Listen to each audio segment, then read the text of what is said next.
Assalamu alaikum warahmatullahi wabarakatuh. Hello children, how are you all? Hope you are doing good by the grace of Allah subhanahu wa ta'ala.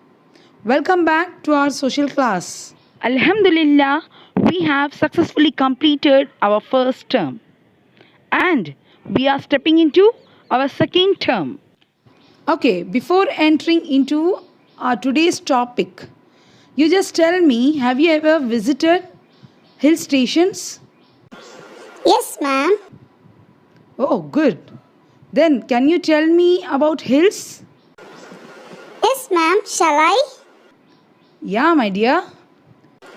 Hills have lot of trees. Hills are usually cool. Hills are so steep. And it has beautiful pin bend roads. Exactly. Wonderful children. Have you ever pondered how people visited these hills before cars and buses were invented? Yes, it was difficult.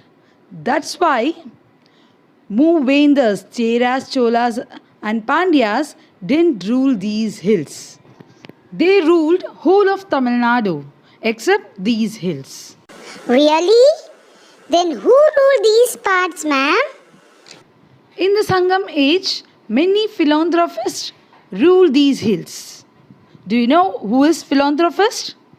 Yeah, philanthropist is a person who gives money or charity or helps needy people. Sangam literature consisting of several classical poetry, which is the main sources of evidence of the Sangam age. In total, there were around 21 such philanthropists, but 7 of them were very famous.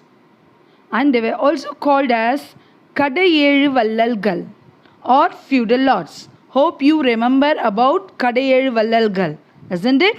Okay, someone tell me the names of Kadayelu Vallalgal. Pehan, Pari,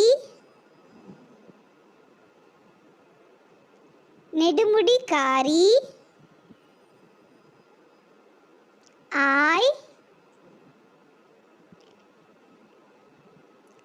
Adiyaman, Nalli, and finally Valvilori. Good. Okay, let's learn about these kings in detail now. These kings ruled different hilly regions at different periods during Sangam age. They all were powerful, kind, and cared for nature and people. They all were known for their kindness. Let's look about King Pehan. King Pehan ruled Palani Hills, which is in present Dindigul district. These regions are very cold. One day when Pehan was on his walk, he saw a peacock shivering. He assumed that peacock was shivering due to cold and he covered peacock with shawl. Pehan treated that peacock just as a child. He was very kind and he loved animals. That's it about King Pehan. And next about King Pari. King Pari was wise and kind philanthropist. He ruled Parambu Nadu. This was located in Parambu Malai, which is in present Sivagangai district in Tamil Nadu and extends all the way to Palakkad in Kerala. The Moovendas, Cheras, Cholas and Pandyas wanted to make Parambu Nadu as part of their kingdom.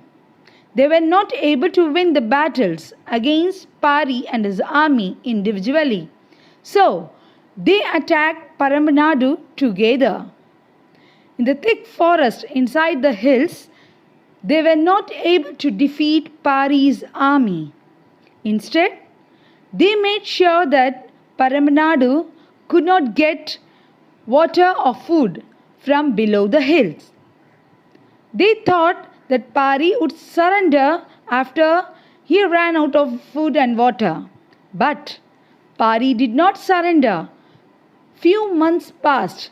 Then Moovendra later realized that the forest in Parambamalai was so rich that it provided people with lot of jackfruits, edible bamboo, and other wild nuts, Hill also had many streams which provided them with clean and fresh water. The forest took care of them as Pari did with his people and nature. Once Pari gave his chariot to a jasmine climber which has no support. This shows his love for nature. That's it, students, about Pari and Pehan. Hope you all understood. Let's look about other philanthropists in our next class, inshallah. Thank you. Jazakallahu khair. Assalamu alaikum wa rahmatullahi wa barakatuhu.